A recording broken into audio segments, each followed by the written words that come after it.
개의선을 해야 되나요? 네. 네. 제3차 확대 간부 회의를 개회하겠습니다. 먼저 정청래 당대표의 모두 발언이 있겠습니다. 오늘은 제 발언에 앞서 우리 더불어민주당 소속 차지호 의원이 엄청난 일을 해냈습니다.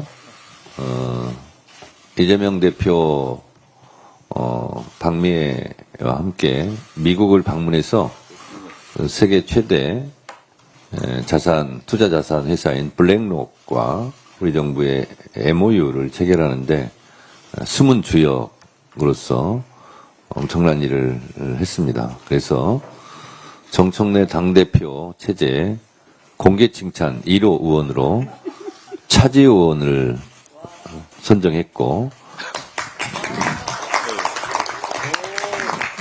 오늘 얼마나 엄청난 훌륭한 일을 했는지 짧게 그의 활약상을 스스로 들어보도록 하겠습니다. 네, 당대표님 말씀 감사합니다.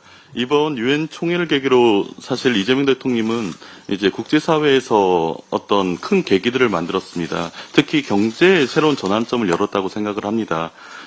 세계 최대 자산운용사 이제 블랙록과 AI 재생에너지 관련 글로벌 MOU를 전격 체결했습니다.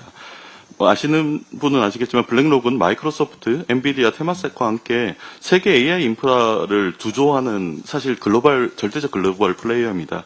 이 거대한 글로벌 자본과 이제 기술 네트워크가 이제 대한민국을 아시아 지역의 주요한 전략적 파트너로 선택했습니다.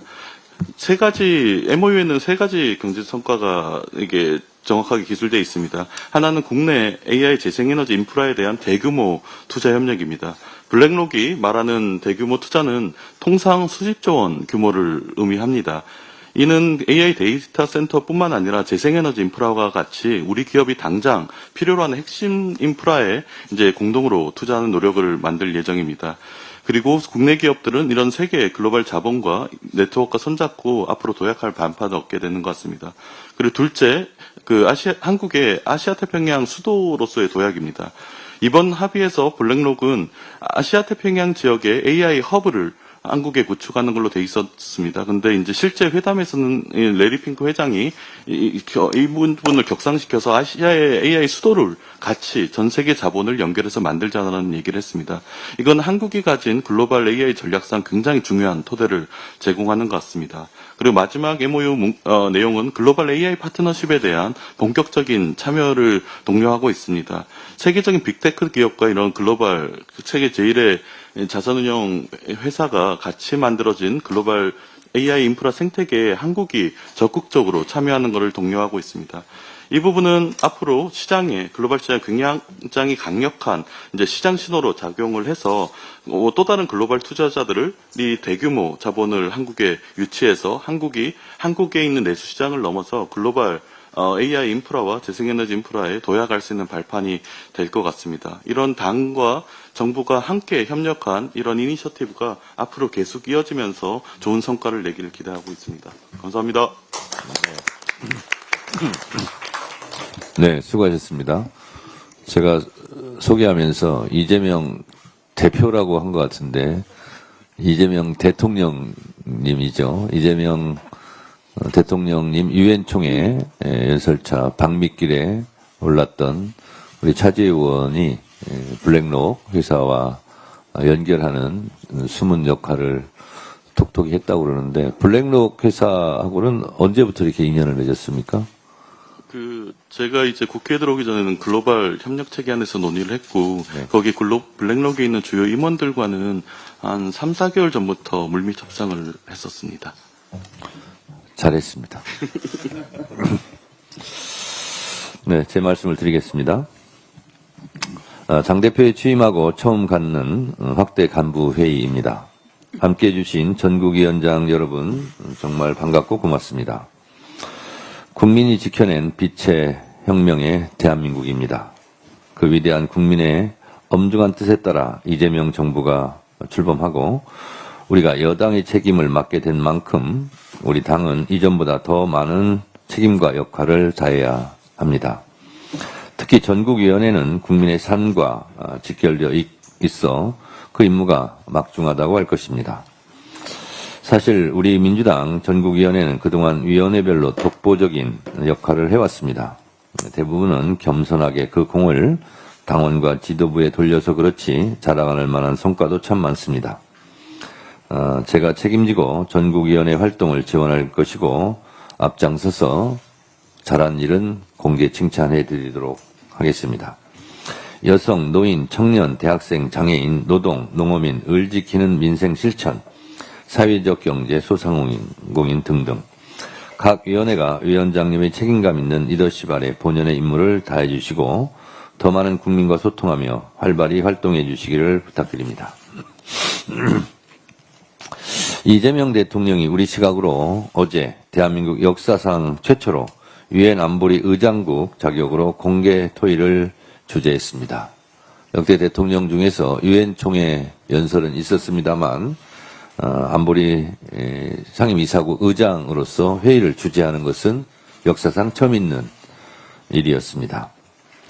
주재국으로서 의제를 정하고 안토니오 구테우스 유엔 사무총장에게 브리핑을 하도록 하는 장면이 저는 참 인상적이었습니다. 대한민국이 자랑스럽습니다. 이재명 대통령이 자랑스럽습니다. 이재명 대통령은 평화와 인권, 지속가능한 발전이라는 유엔의 핵심 의제에 AI를 접목시켜 AI 기본사회와 모두의 AI라는 대한민국의 비전을 공유했습니다. 대한민국이 인류 전체의 평화와 공동번영을 이끄는 글로벌 책임 강국으로서 역할을 다할 것을 당당히 선언했습니다. 내란 사태를 극복하고 신속하게 정상국가로 복귀하였음을 전 세계에 각인시키는 것에서 한 발 더 나아가 유엔 안보리 의장국으로서 각국 정상들 가운데에서 중심을 잡는 모습을 보니 대한민국의 국제적 위상이 얼마나 높아졌는지 더욱 실감했고 감개무량했습니다. 또한 유엔 총회 기조연설과 유엔 안보리 공개토의 주제라는 굵직한 일정 사이에 우즈벡, 체코, 이탈리아, 폴란드 등 각국 정상회담을 비롯해 대한민국의 외교적 입지를 다지고 경제적 실익을 극대화하기 위한 한국경제설명회, 투자 서밋, 직접 주재 등 대한민국 대통령으로서 국익중심 실용 외교는 이렇게 하는 것이다 하는 모범을 보여주고 계십니다. 이재명 대통령이 국익중심 실용 외교로 분투하시는 만큼 우리 민주당도 이재명 정부의 성공을 위해 음으로 양으로 적극 뒷받침해야 할 것입니다. 여성, 노인, 청년, 대학생, 장애인, 노동, 농어민 등 모든 계층과 부문에서 더욱 국민 속으로 들어가 세밀하게 민생을 살피고 현장의 목소리를 경청하며 국민이 직접 체감하는 성과들을 만들어내야 합니다.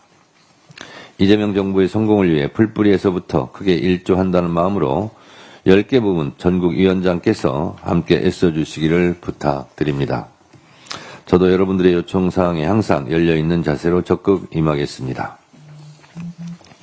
오늘 드디어 이재명 정부의 밑그림이 되어줄 정부 조직법이 통과되고 미완의 과제로 남아있던 검찰개혁도 힘차게 닻을 올립니다.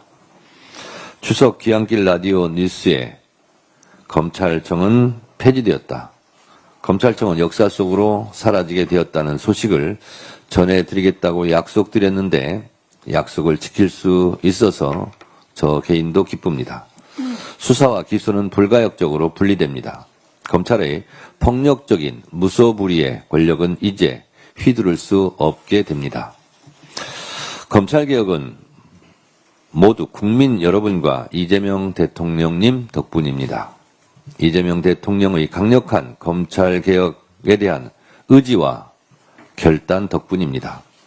무엇보다도 검찰개혁을 염원하고 성원해 주신 국민 여러분의 열망이 이루어낸 성과입니다. 기득권 세력의 거센 저항에도 불구하고 정의를 지키기 위하여 함께해 주신 국민 여러분께 깊은 감사의 인사 말씀을 드립니다. 이재명 대통령님 정말 고맙습니다.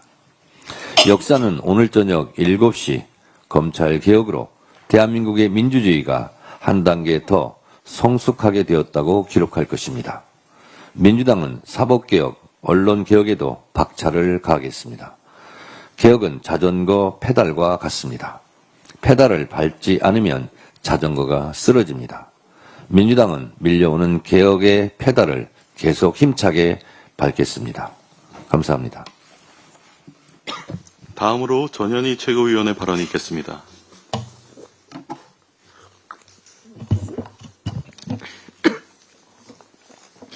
프레지던트, 유엔 안보리 의장, 대한민국 대통령 이재명, 참으로 감격스럽습니다. 이재명 대통령이 대한민국 역사상 최초로 유엔 안전보장이사회 회의를 주재했습니다. 국제사회 도움으로 일어선 작은 나라가 이제 글로벌 책임국이 되어서 유엔 안보리를 이끄는 거인이 된 모습에 국민과 함께 자긍심을 느낍니다. 가짜 세일즈맨이 가고 진짜 대한민국 세일즈맨이 돌아왔습니다. 이재명 대통령의 뉴욕 정권 그래소 개장 벨 타종이 코스피 500천 시대를 여는 신호탄이 되기를 기대합니다. 정부 조직법을 발목 잡으려는 국민의힘 필리버스터는 명백한 대선 불복입니다. 국회 밖에서는 막장 장애 집회, 안에서는 대선 불복 필리버스터, 국힘의 실체는 야당의 탈을 쓴 국정 파괴 세력입니까? 정부 조직법은 완전히 새로운 대한민국을 건설하는 국민주권 정부의 설계도입니다. 설계도 없이는 공사도 불가능합니다. 정부 조직법 통과로 일하는 정부가 본격 가동되게 됩니다. 민주당은 새 정부 국정운영 설계도를 파쇄하려는 국민의힘의 회방을 원천 봉쇄하고 정부 조직법을 반드시 통과시키겠습니다. 조희대 대법원장은 국민 앞에 나와서 한 점 의혹 없이 진실을 밝혀야 합니다. 국회의 대법원장 출석 요구권은 1960년 국회법 개정 이후에 주권자의 대리 기관인 국회에 법적으로 보장된 권한입니다. 이승만 정권에 맞서서 사법 독립을 지켜낸 김병로 초대 대법원장도 직접 국회에 출석해서 주요 현안에 대한 입장을 당당히 밝혔습니다. 사상 초유의 대선 후보 자격 박탈 시도, 내란숙의 불법 석방, 늑장 내란 재판은 사법부가 스스로 사법 불신을 초래한 희대의 사건들입니다. 앵무새처럼 재판 독립만 반복하면서 어물쩍 넘어갈 사안이 결코 아닙니다. 조희대 대법원장은 진정 떳떳하다면 국회 청문회에 출석해서 국민 앞에서 당당히 해명하십시오. 역사 앞에서 사법부 수장의 책임을 다하기를 촉구합니다. 상권 분립을 운운하면 하는 국민의힘은 적반하장 내로남불의 그 입을 다무십시오. 김명수 대법원장을 끌어내리려 대법원 난입까지 불사했던 정당이 입이 10개라도 할 말이 없어야 합니다. 수임번호 4398. 그동안 김건희가 지연제의 무게에 비하면 정말로 작은 숫자입니다. 대통령 배우자가 법정에 서는 것은 김건희가 처음이자 마지막이 되길 희망합니다. 다시는 역사에 이 같은 참담한 일이 되풀이되지 않도록 사법부의 엄정한 재판과 처벌을 촉구합니다. 검찰개혁에 반대하는 검찰의 개혁 반대 여론이 본격화하고 있습니다. 노만석 검찰총장 직무대행이 공개적으로 검찰개혁에 반대한다는 취지의 입장문을 냈습니다. 강백신 검사는 검찰개혁 청문회 출석한 이후에 검찰 내부망에 검찰개혁을 폄하하는 글을 게시했습니다. 특검에 파견된 일부 검사들이 태업을 하거나 복귀를 희망한다는 보도도 있습니다. 법무부 장관은 현직 공무원의 신분으로 국민의 명령이자 이재명 정부의 핵심 국정 과제인 검찰개혁에 공개적, 집단적으로 저항하는 검사들에 대해서 무관용 원칙으로 강력 조치해 주기를 바랍니다. 이상입니다. 다음으로 한준호 최고위원의 발언이 있겠습니다. 네, 저도 전현희 최고위원의 마지막 발언에 말을 좀 얹겠습니다. 이 노만석 검찰총장 직무대행이 그제죠, 24일 이 정부조직법 개정안에 대해서 검찰개혁의 5점이라는 입장을 밝혔습니다. 저는 좀 생각이 다릅니다. 5점은 검찰의 존재 그 자체겠죠. 마지막 발악임에도 이걸 또 감안한다고 하더라도 이 노만석 대행의 태도는 공직자로서 매우 부적절합니다. 본인이 왜 현재 그 조직의 직무대행을 하고 있는지 깨달아야 되겠습니다. 정성호 법무부 장관께도 이 노만석 총장 직무대행에 대해 강력한 조치를 요청드리는 바입니다. 검찰이 왜 개혁 대상인지 잠시 이야기를 좀 이어가 보겠습니다. 그동안 정치검찰의 행태가 어땠습니까? 회유는 정치검찰의 기본 스킬이었습니다. 대북송금 대장동 사건에서도 그렇지만 소위 돈봉투 사건과 관련해서도 이 송영길 전 민주당 대표 수사를 위해서 검찰이 송 전 대표의 보좌관을 회유하려 한 정황이 드러났습니다.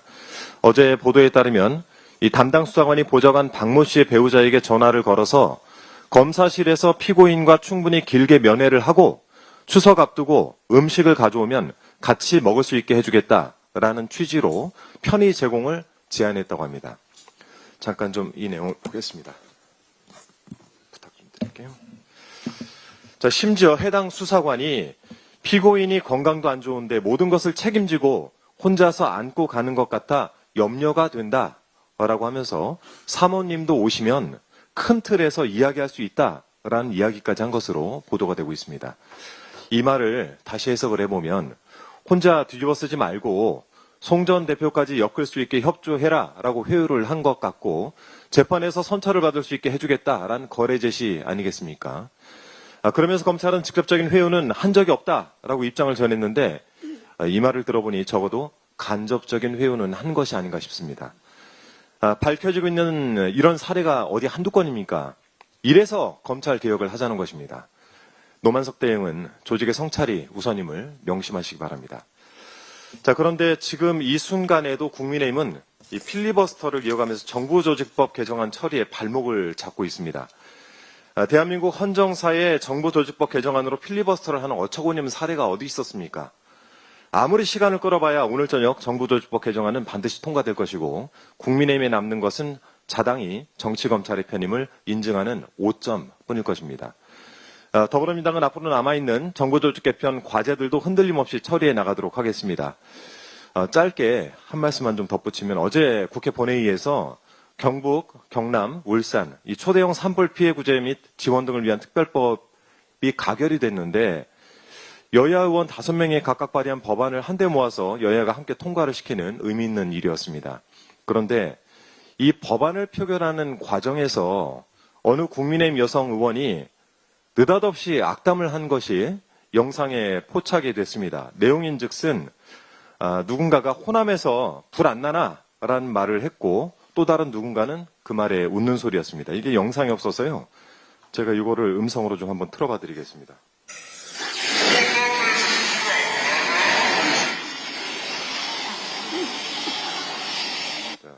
투표를 다 하셨습니까?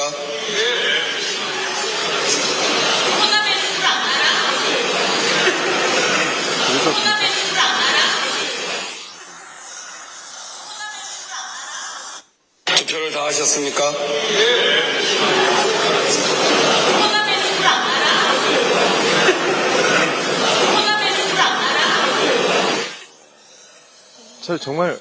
정말 끔찍한 일이 아닙니까?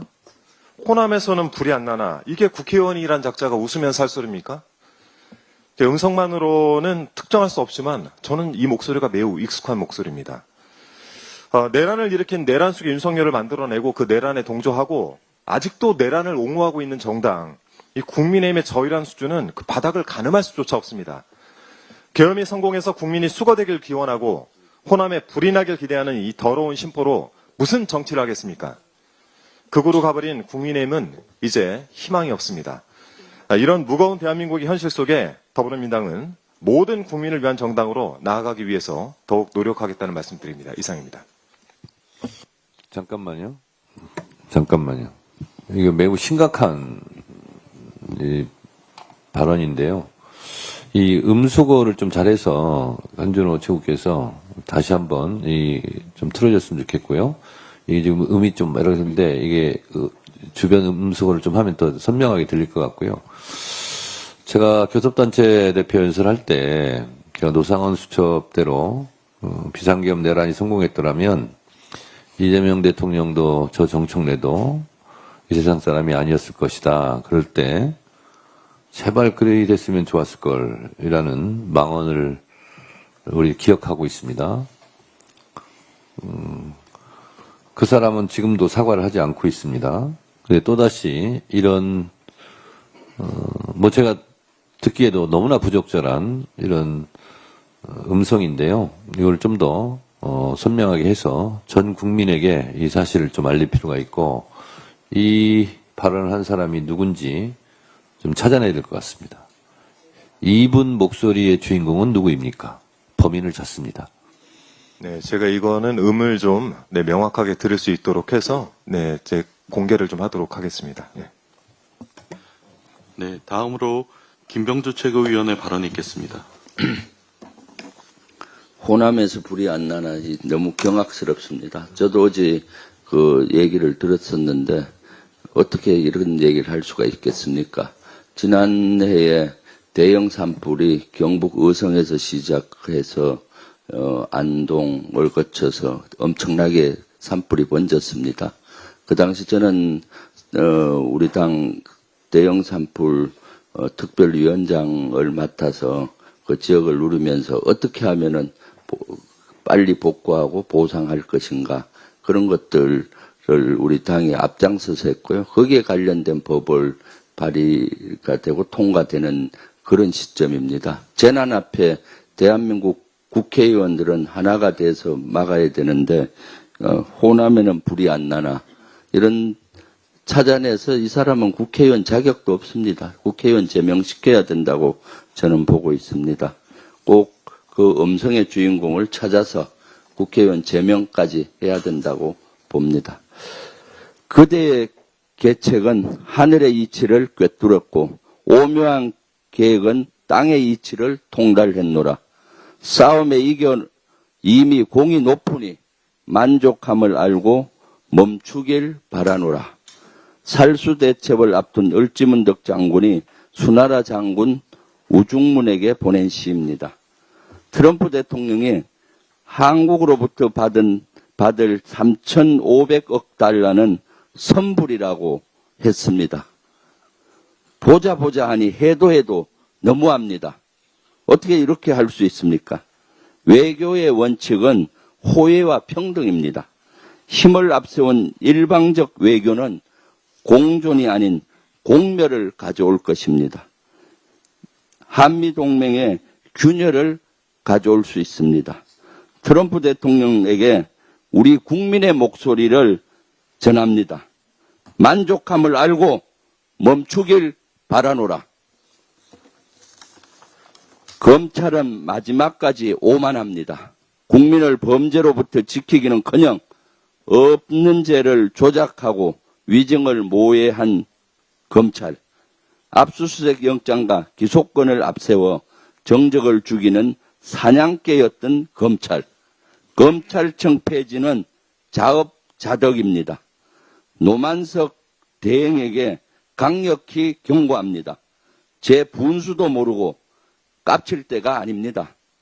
지금은 반성의 시간입니다. 사악한 입을 닫고 검찰개혁에 순응하십시오. 법무부 장관은 노만석 대행의 이와 같은 부적절한 행태에 대해서 강력히 조치하기 바랍니다. 국민께 다짐합니다. 검찰개혁은 끝나지 않았습니다. 검찰 권력을 악용해 저질러온 숱한 범죄와 악행들은 샅샅이 찾아 반드시 법정에 세울 것입니다. 죄 지은 자가 마땅히 벌을 받는 세상, 검찰청 폐지는 국민 주권의 회복입니다. 이재명 대통령님 가슴 벅차고 자랑스럽습니다. 이재명 대통령이 유엔 안보리 공개 토의를 주재하며 AI 협력 방안을 논의했습니다. 이재명 대통령의 AI 시대에 대한 통찰은 대한민국 AI 개발과 세계 평화 그리고 미래를 위한 시금석이 될 것입니다. 국민의힘은 대한민국을 압살한 내란과 정당 정치의 근간을 사이비 종교에 바치고도 일말의 반성은커녕 오로지 일하는 정부의 발목 잡기의 혈안입니다. 지금까지 헌정사에서 새로운 정부가 제출한 정부 조직법 개편안을 막아선 필리버스터는 단 한 번도 없습니다. 횡설수설 변명과 개변만 늘어놓는 무제한 억지 강변으로 민생과 대한민국 경제를 죽이려는 물귀신 작전을 당장 끝내십시오. 이제 정쟁을 끝내라는 국민의 절규가 국민의힘은 안 들립니까? 제발 일 좀 합시다. 이상입니다. 다음으로 이현주 최고위원의 발언이 있겠습니다. 네, 24일 날 법원 행정처장께서 사법개혁 입장을 전달하기 위해 국회의장을 접견을 하셨습니다. 사법개혁 논의 과정에 사법부 참여 보장을 요구를 하셨는데요. 개인적으로는 그 얘기 자체는 일리가 있는 얘기다 이렇게 생각을 합니다. 그런데 사법부 독립과 관련해서 몇 가지 오해가 있는 것 같아서 말씀을 드리고자 합니다. 우선 민주당이 사법부 독립을 침해하고자 한다. 이런 오해, 세간의 오해는 잘못된 것입니다. 민주당은 사법부 독립을 침해하거나 존중하지 않는 것이 아닙니다. 그동안 대한민국 역사 속에서 사법부야말로 대한민국의 민주주의를 지키는 최후의 보루였고 이 인권을 존중하고 인권을 지키는 역할을 해왔습니다. 그래서 이 사법부에 대한 존중에 대한 마음은 변함이 없고 그것은 우리 헌법 질서에 대한 굉장히 중요한 가치라고 생각을 합니다. 다만 그것이 사법부 독립이 개별 재판에 대한 존중과 독립을 의미하는 것이고 사법부 독립 자체는 법관들의 재판 그리고 법관들에 대한 존중을 의미하는 것이지만 사법부 구성원들에 대한 무소불위의 권력을 인정하는 것과는 차원이 다르다라는 것을 분명히 좀 구별을 해주시기 바랍니다. 따라서 사법부의 구성원도 잘못이 있으면 재판을 받을 수 있는 것이고 수사의 대상이 될 수 있습니다. 마치 우리 국회의원들도 선거법을 위반하면 재판을 받을 수 있고 수사를 받는 것과 같은 원리입니다. 당연히 사법부의 수장도 사법부 법관도 우리가 물을 게 있으면 법에 따라서 헌법에 따라서 국회가 청문회의 대상으로 선정할 수도 있는 것입니다. 이것을 구별을 하지 못하고 사법부의 독립과 재판에 대한 독립과 재판부 또는 법관의 개인에 대한 비리에 대한 수사 그리고 국회의 절차에 따른 청문회 이것을 구별하지 못하는 것은 잘못된 것이다. 그래서 우리가 이것을 마치 재판 사법부를 존중하지 않는 것으로 오해하는 것은 일은 없었으면 좋겠다라는 것을 다시 한번 말씀드립니다. 이재명 대통령께서 어제 뉴욕 증권거래소에서 대한민국 투자 세일즈를 하셨습니다. 미국을 대표하는 금융계 인사들을 대상으로 대한민국 투자 서밋을 이재명 대통령께서 직접 주재했는데 한국 대통령이 자본주의의 심장인 뉴욕 월스트리트에서 직접 대한민국 IR에 나선 것은 최초입니다. 이제 월가 금융권은 이재명 정부가 코리아 디스카운트를 코리아 프리미엄으로 바꿀 수 있는 강력한 정책 의지와 역량이 있다는 것을 실감했을 것입니다. 대통령께서는 외환거래 시간 제한을 없애겠다라고 약속을 하셨습니다. 정말 반가운 일입니다. 많은 투자자들이 아주 환영했을 것입니다. 그리고 지정학적 리스크 해소를 또 해소를 하겠다라는 의지를 표명했습니다. 이런 많은 말씀들이 사실 그동안 얼마나 많은 투자자들이 기다려온 얘기겠습니까? 이번 행사로 코스피 5천을 향한 일관된 행보를 보여주셨다라고 생각합니다. 민주당은 정책적으로 흔들림 없이 뒷받침하겠습니다. 한편 또 대통령께서는 앞서서 스콧 베센트 미 재무장관을 만나서 상업적 합리성을 바탕으로 한 논의가 필요하다고 밝혔습니다. 베센트 재무장관은 미국 내에서도 장관 중에서도 상당히 합리적인 사람입니다. 진전이 있을 거라고 기대를 하고요. 여기서 말씀하신 상업적 합리성, 이 발언이야말로 현재 교착 상태인 관세 협상을 풀어나갈 수 있는 핵심 요소라고 생각합니다. 지금 3,500억 불의 현금 투자를 미국이 요구를 하고 있습니다. 이것과 관련해서 우리가 협상이 마무리가 되는데도 불구하고 사인이 되지 않고 어떻게 보면 교착 상태에 지금 머물러 있는데요. 이 3,500억 불의 현금 투자는 사실상 불가능하지 않습니까? 이것을 미국은 한국을 일본과 계속 비교하면서 압박을 하고 있습니다. 그런데 한국은 일본과 비교해서 이 3,500억 불을 현금 투자를 하는 것은 불가능한 것입니다. 사실은 일본이 투자 협상을 잘못한 것입니다. 무리한 압박에 무리한 이 협상을 한 것이고요. 뭐 어떻든 간에 우리가 일본을 따라서 할 이유는 없다라고 생각을 합니다. 우리하고 일본과의 차이는 첫째는 우리는 미국에 훨씬 더 많은 투자를 우리의 경제 규모에 비해서 하고 있습니다. 그와 또 달리 일본하고 달리 사실은 일본은 비슷한 산업 구조이기는 하지만 일본 같은 경우는 이미 제조업이 상당 부분 사양화되어서 미국 산업 구조에 큰 도움을 주지 못합니다. 첨단 제조업 분야에서 이미 사양화되어 있습니다. 철강을 USST를 이번에 일본 니폰 스틸이 인수를 하긴 했지만 이런 철강이라든지 기본적인 기초 제조를 제외하고는 첨단 제조 분야에서는 이미 사양화되어 가고 있습니다. 일본 산업은요. 그런데 그 반면에 한국 제조 분야는 지금 중국을 앞서는 것도 있고 물론 중국에 지금 상당한 위협을 받고는 있지만 중국을 견제할 수 있는 지구상에서 유일한 가성비 있는 제조국가입니다. 한국을 빼고 미국이 어떻게 중국 제조업을 견제할 수 있겠습니까?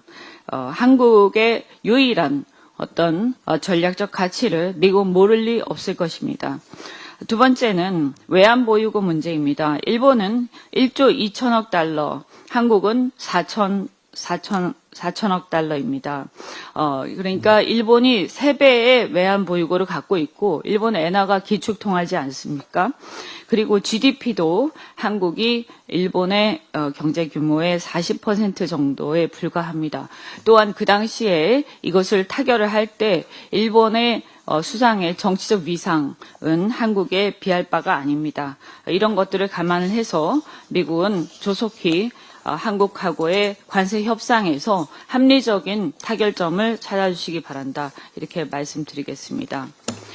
마지막으로 심우정 수요일에 심우정 전 총장 자택과 외교부를 압수수색이 공수처에서 있었는데요. 이 내란 특검과 그다음에 김건희 특검, 최상병 특검 이 3개 특검 모두와 관련해서 심우정 총장의 혐의가 있습니다. 그뿐만이 아니라 인천세관 마약 게이트와 관련해서도 심우정이 총장이 이 마약 게이트를 덮은 주범이다라는 얘기까지도 있습니다. 심우정 전 총장의 수많은 혐의가 있는데 심우정 전 총장에 대해서 철저하게 수사가 있어야 한다라고 생각합니다. 이상입니다. 네. 잠깐만요. 우리 의원님도 발언을 좀 빨리 좀 해주시고요. 지금 시간이 많이 지났는데 제가 하도 귀가 의심스러워서 밖에 나가서 한번 다시 듣고 왔어요. 지금 이거를. 그래서 다시 한번 들려드릴 테니까 남자 목소리는 아닌 것 같습니다. 그러니 한번 들어보시고 국민 여러분들께서 이 목소리의 주인공을 찾아주시기 바랍니다. 범인 너는 누구냐? 다시 한번 들어보도록 하겠습니다. 국회 본회의장에서 역대급 망언을 한 국회의원이 과연 누구일까요? 경북 지역 초대형 산불 지원책 법안 소결에서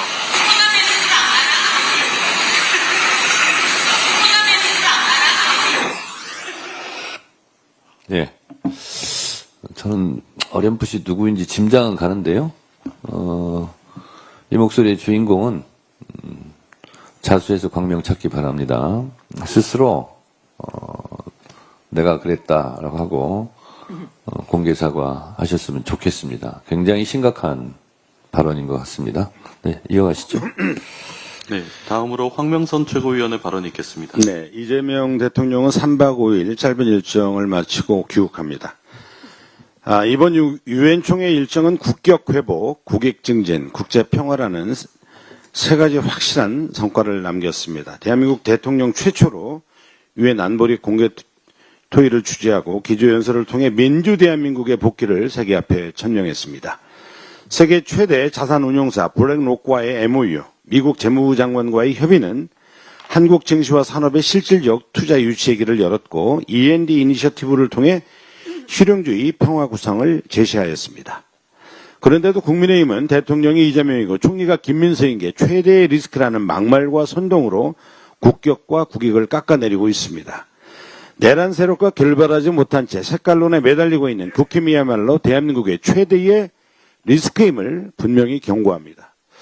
더욱이 트럼프 대통령은 한국의 관세 인하 대가로 약속한 3,500억 달러 대미 투자가 선불로 이어질 것이라고 주장하는 보도가 언론에 나오고 있습니다. 이는 우리 외환 보유액 84%에 달하는 수준으로 국민 1인당 1천만 원의 빚을 지우게 하는 것입니다.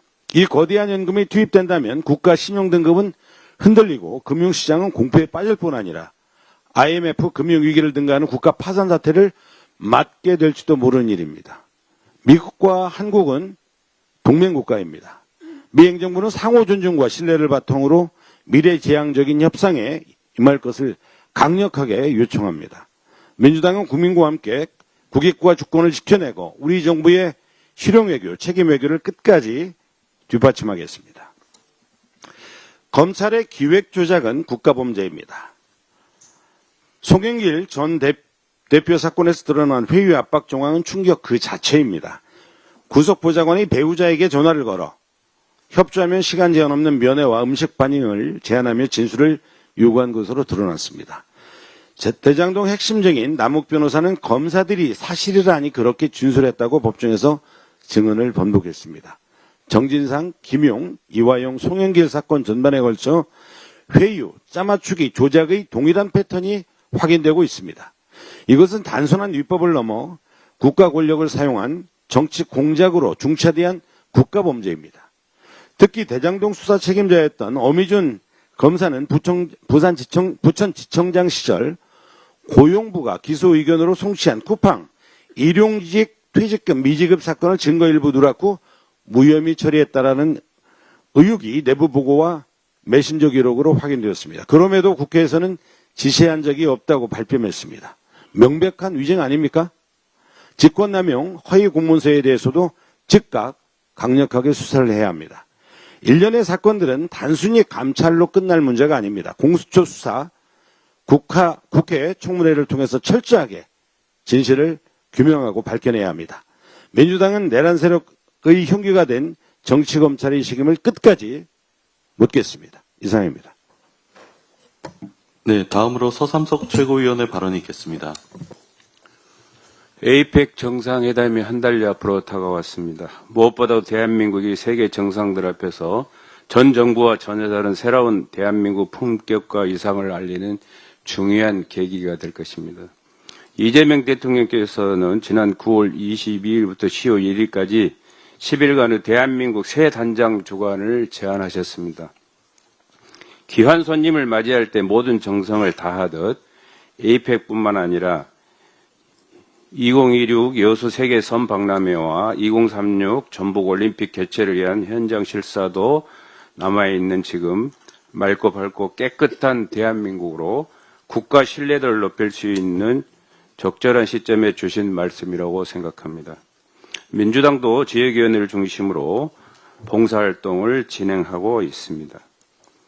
무엇보다도 이번 캠페인을 통해 전국 곳곳 1,400여 전통 시장들이 활력을 되찾게 되길 기대합니다. 때마침 회복과 성장의 마중물이 될 제2차 민생 소비 쿠폰의 지급 것도 함께 시작되고 있습니다. 새 단장 주간과 추석을 맞이하는 지금이야말로 지역 곳곳을 둘러보며 우리의 일상이 담긴 전통시장 활성화와 지역 경제를 살리는 귀중한 실천이 필요한 때입니다. 우리의 전통시장은 지역 소멸위기를 보여주는 현장이면서도 세계 속 K문화의 한 축으로 오랜 세월 전승된 공동체 문화가 살아 숨쉬는 공간입니다. 이제 시장의 기능과 한국 문화가 공존하는 전통시장의 지속을 위해 민간이 함께 노력해야 합니다. 가까운 것부터 돌아보고 살피는 마음으로 국격도 높이고 전통시장과 소상공인을 살리는 새 단장 주간에 국민 여러분의 많은 참여를 요청드립니다. 끝으로 호남에서 불 안 나냐라는 여러 지적들이 있었습니다. 피해 지역을 위해 함께 힘을 모아달라는 말이 필요한 현장이었습니다. 발언 당사자는 피해자가 국민 앞에 조속히 진솔한 사과와 반성을 할 것을 호남인을 대신해서 호남인의 한 사람으로 강력히 촉구합니다. 이상입니다. 네, 다음으로 박지원 최고위원의 발언이 있겠습니다. 서울시 청년 안심주택에서 보증금 미반환 사고가 해결되지 않고 있습니다. 안심하라고 만든 제도가 오히려 청년의 삶을 위협하는 청년 근심주택이 돼버렸습니다. 이 사업은 공공의 간판을 걸어두고 민간의 리스크를 떠맡긴 구조였습니다. 사전 검증은 허술했고 보증보험 관리도 제대로 되지 않았습니다.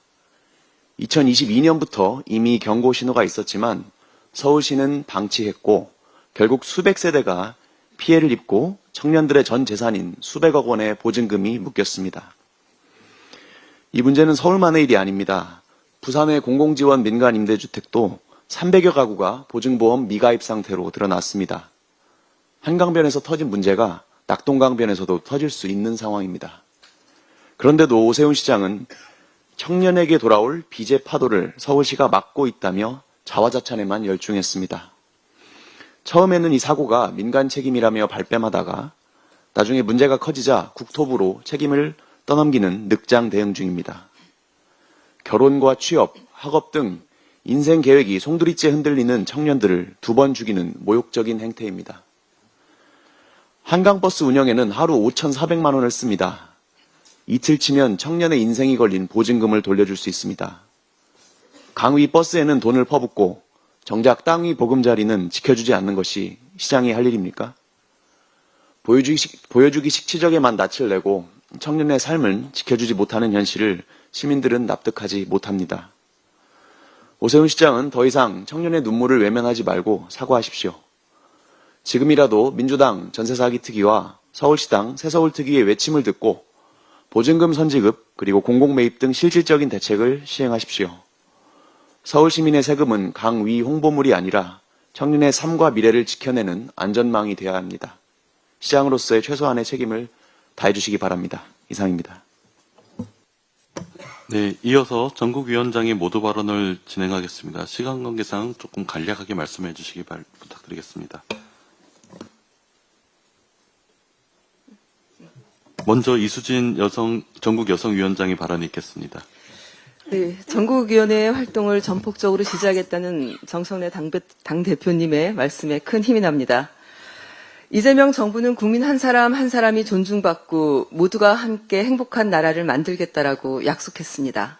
그 약속에는 여성이 안전하게 살아가고 성평등이 사회의 기본 가치로 자리 잡으며 아이와 가족이 든든히 보호받는 대한민국이라는 목표가 담겨 있습니다. 지난 9월 10일 성폭력 피해자 최말자님이 61년 만에 무죄를 선고받았습니다. 자신을 성폭행하려던 남성의 혀를 깨물어 절단했다는 이유로 피해자지만 60여 년간 가해자로 살아온 여성이 이제야 정당 방위를 인정받은 것입니다. 너무도 오랜 시간이 걸렸습니다. 여성의 생명과 안전 보장, 성평등 가치 실현은 국가와 사법체계의 엄중한 책무입니다. 하지만 지금 이 순간에도 교제폭력 등으로 일상이 무너지고 생명을 잃는 여성들이 끊이지 않고 있습니다. 2021년 5만 7천 건이던 교제폭력 신고 건수는 2024년 8만 건을 넘어섰습니다. 접근 금지 명령이 늦고 신고 이후에도 2차 피해가 반복되는 등 국가 대응은 여전히 미흡합니다. 민주당은 교제폭력 행위의 정의 규정을 신설하는 등 피해자 보호 사각지대를 보호하는 법 개정안을 발의했습니다. 조속한 입법으로 여성 안전 대책을 마련해 나가도록 하겠습니다. 또한 여성의 안전과 인권 증진을 위한 제도적 뒷받침의 첫걸음은 윤석열 정부가 망쳐버린 여성가족부의 성평등 가족부로의 확대, 강화입니다. 단순한 부처 명칭 변경이 아닌 여성의 삶의 질 전반과 우리 사회 성평등 가치의 확대를 위한 국가 컨트롤 타워의 재정비입니다. 이번 정부 조직법이 반드시 통과되어야 하는 이유 중에 하나입니다. 그럼에도 국민의힘은 대안 없는 필리버스터로 성평등 대한민국을 거부하고 있습니다. 저출생 위기와 여성 안전 문제를 외면한 채 발목 잡기에 몰두하는 국민의힘을 강력히 규탄합니다. 더불어민주당 전국여성위원회는 성평등 가족부가 실질적인 역할을 다할 수 있도록 법과 제도를 빈틈없이 마련하겠습니다. 감사합니다. 다음으로 모경종 전국청년위원장의 발언이 있겠습니다. 네, 전국청년위원장 국회의원 모경종입니다. 호남에는 불 안 나나? 이렇게 말씀하시는 분을 보고 청년들과 후배 세대들은 배울 게 하나도 없습니다. 배울 점이 하나도 없는 선배 세대들을 어떻게 바라봐야 합니까? 이재명 정부와 민주당은 세대 독과점을 넘어서 세대 교체가 아닌 세대 구성이 되는 대한민국을 만들겠습니다. 청년의 삶이 어려운 여러 가지 지표들을 많이 준비했는데 읽지 않겠습니다. 시간 관계상 그런 것도 있고 이미 많은 분들이 알고 있기 때문입니다. 다만 앞으로 대한민국에서 50년 이상 또는 그 이상 세금을 내고 살아가야 될 2025년의 대한민국 청년, 대한민국의 젊은 세대를 위해서 움직여야 한다는 것을 다시 한번 강조합니다. 정부의 노력이 실제로 제도화가 되고 현장에 닿을 수 있도록 민주당이 뒷받침하겠습니다. 정책의 아이디어가 법안으로, 법안이 제도로, 제도가 청년의 삶으로 이어질 수 있도록 빠른 시일 내에 청년 정책 당정대 협의체가 이루어질 수 있도록 여기 계신 많은 분들이 함께 노력해 주셨으면 좋겠습니다. 박지원 최고위원님도 청년이고 그리고 이번에 이재명 정부 대통령실에서 청년 담당관 2분도 선발이 되었습니다. 그뿐만 아니라 각 부처의 장관들에게는 청년 보좌역들이 아직 계십니다. 우리 당에는 청년위원회를 중심으로 해서 이 당정대 협의를 할 수 있는 준비가 마련되어 있다고 생각합니다. 이 부분에 대해서 아까 우리 당대표께서 말씀해 주셨던 것처럼 전폭적인 지지를 해주시면 감사하겠습니다. 국가와 민주주의를 지키기 위해서 거리로 나섰던 청년들은 이제 국가가 제대로 지켜줘야 할 것입니다. 청년정책 당정대 협의를 통해서 민주당과 국민주권정부가 하나 되어서 청년에게 내일을 꿈꿀 수 있는 대한민국을 만들어 나가야 합니다. 당대표님과 지도부의 도움을 바라면서 한 가지만 더 말씀드리겠습니다. 우리 민주당의 청년 인재를 육성하고 양성하는 시스템을 제대로 구축해야 합니다. 청년 인재가 없다고 밖에서 항상 찾을 생각부터 해온 것도 부끄러운 사실입니다. 교육 프로그램을 넘어서서 실제 정책 개발이나 현장 경험 그리고 당내 역할을 통해서 청년 인재들이 역량을 키울 수 있는 기회를 마련해야 합니다. 이를 통해 양성되고 육성된 인재들을 적재적소에 배치해서 우리 당의 철학과 가치를 자연스럽게 계승하고 발전시키는 든든한 토대를 만들어 나가야 합니다. 청년 인재와 함께하는 민주당, 미래를 준비하는 민주당을 만들어 나가야 합니다. 왜 청년들이 민주당을 안 좋아해 주지? 라고 생각할 것이 아니라 민주당에 청년들의 이야기와 삶이 들어올 수 있도록 만들어야 하지 않겠습니까? 청년위원회가 앞장서서 이 역할을 함께 하겠습니다. 이상입니다. 네, 다음으로 봉건우 전국대학생위원장의 발언이 있겠습니다. 네, 안녕하십니까. 더불어민주당 전국대학생위원장 봉건우입니다. 국민주권정부와 함께 가는 새로운 당원주권 여당, 그 출범 후 첫 확대간부회의에 함께하게 되어서 큰 영광입니다.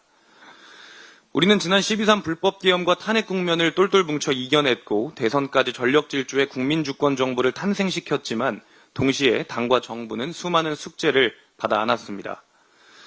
그중 가장 중요한 과업은 극우화된 소수 극단주의 세력의 민주질서 교란을 막아내고 선량한 국민들에 대한 선동 시도에 단호히 대처하는 것, 그리고 더 나아가 2030 세대와 청소년인 10대 남성들의 온전한 신뢰를 다시금 회복하는 일일 것입니다. 오늘날의 4050 세대는 민주당을 압도적으로 지지해 대한민국에서 내란의 망령을 몰아내고 유능한 국민주권 정부를 탄생시켰고 그 효능감을 톡톡히 느끼고 있지만 지금의 2030 세대가 4050 세대가 될 때의 우리 세대는 민주당의 가장 큰 비토를 놓는 세대가 될지도 모릅니다. 이는 100년 정당을 기치로 삼고 있는 더불어민주당이 맡게 될 또 다른 관문이 될 것입니다. 오늘의 민주당은 집권했지만 내일의 민주당은 위기를 맞을 수도 있습니다. 이를 용감하게 직시해야 합니다. 그리고 이에 맞는 대책을 고민하기 시작해야 할 때입니다. 이에 저는 이 자리를 빌어 2030 세대, 나아가 10대들의 목소리까지 소중하게 포괄하여 경청하고 정책적 변화와 소통을 통해 이들의 신뢰를 온전히 회복하는 방법을 숙고할 수 있도록 더불어민주당의 미래전략 TF 개설을 제안드립니다. 세대 포위론과 같은 후진적 정치 전략의 객체로 청년을 바라보는 것이 아닌 세대가 가진 생각을 당사자들이 직접 모으고 함께 고민해야 합니다. 청년 극우화에 대한 고민을 넘어 정책, 전략, 당의 원칙까지도 세대 당사자들과 당이 함께 머리를 맞대고 만들어낼 수 있어야 합니다. 이재명 정부는 국민에게 큰 신뢰를 받는 성공한 정부가 될 것입니다. 그리고 우리는 지금과 같이 미래에도 국민들께서 우리를 신뢰할 수 있도록 지금부터 더 다양한 고민을 해나가야 합니다. 대한민국의 민주 질서를 지켜내고 청년에게 꿈꿀 기회와 희망을 주는 유능한 더불어민주당의 미래를 개척해 나가는 그 길에 우리 전국대학생위원회도 끝까지 함께하겠습니다. 감사합니다. 다음으로 서미화 전국장애인위원장의 발언이 있겠습니다. 안녕하십니까. 소리로 보는 시각장애인 더불어민주당 전국장애인위원회 위원장 서미화 의원입니다.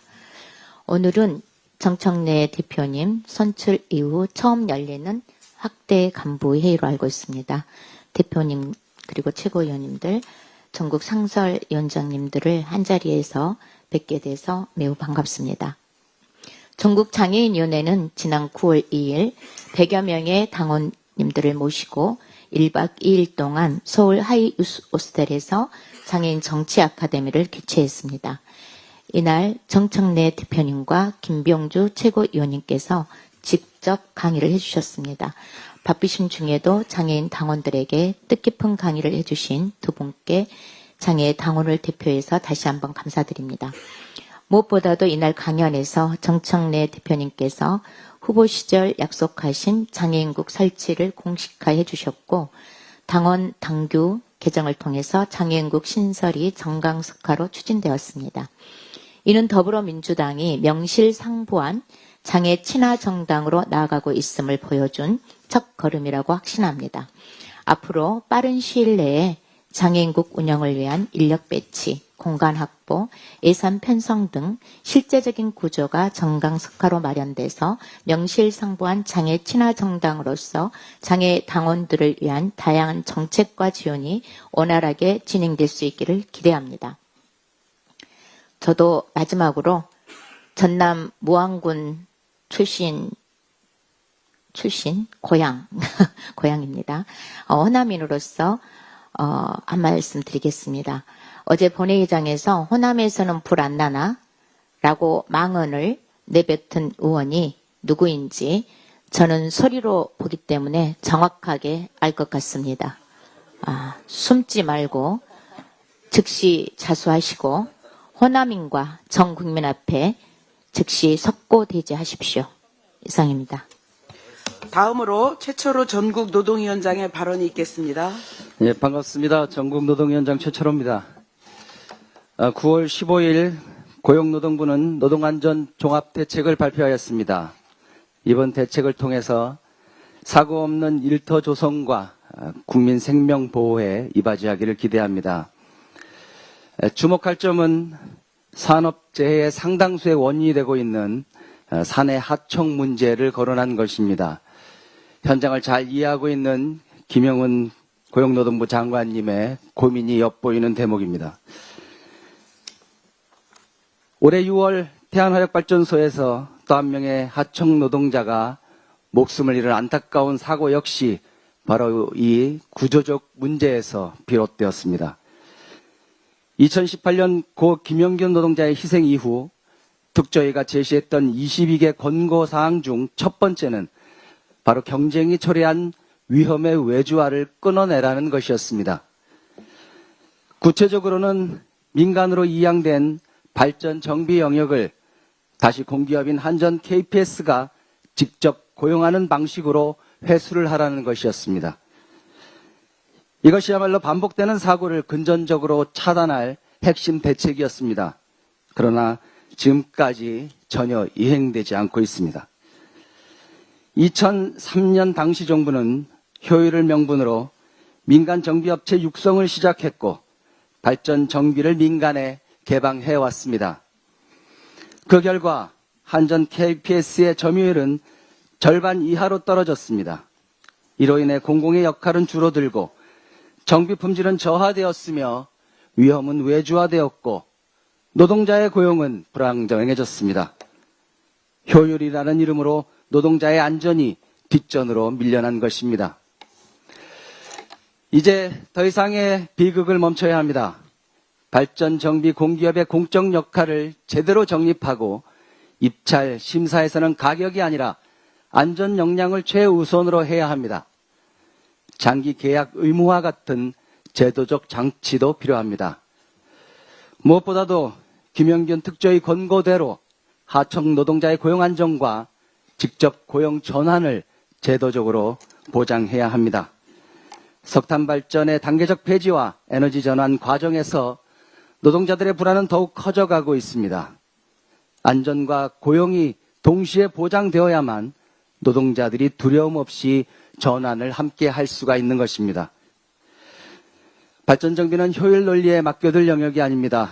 안전적인 전력 공급과 국민 안전을 위해서 반드시 공공의 영역에서 다루어져야 합니다. 그것이 노동자의 희생을 멈추는 길이라고 생각합니다. 고맙습니다. 마지막으로 오세희 전국 소상공인위원장의 발언이 있겠습니다. 네. 네, 전국 소상공인위원장 오세희입니다. 명절을 앞두고 정부가 민생 소비 쿠폰 2차 발행을 시작했습니다. 내수 진작과 지역 상권의 숨통이 트이길 기대합니다. 지난 1차 소비 쿠폰 후 매출 27% 증가, 소비심리 111.4%, 7년 만에 최고치를 갱신했습니다. 그러나 현장은 여전히 어렵습니다. 소상공인 자영업 대출이 1060조, 물가 부담, 금리와 함께 100만의 폐업자 시대, 이 매출은 줄고 인건비는 늘어나며 정말 지금 2차 소비 쿠폰 발행 후 추석 특수를 기대해 봅니다. 저는 제안해 봅니다. 지금 카드 매출 의존도가 90%를 넘는 상황에서 긴 연휴 때보다 카드 대금 중간 정산이 필요하다, 이런 얘기를 많이 하고 있습니다. 정부에도 전달했습니다. 10일이라는 긴 연휴에 중간 정산이 필수다. 그리고 이제 이런 구조적인 것들을 좀 미리 계획해서 전달해야 될 거라고 봅니다. 명절 연휴 기간 카드 매출 중간 정산, 그리고 상점과 주차장 단속 유예 확대, 지역 화폐 온누리 상품권 지원 강화, 실질적인 대책이 필요하다고 생각합니다.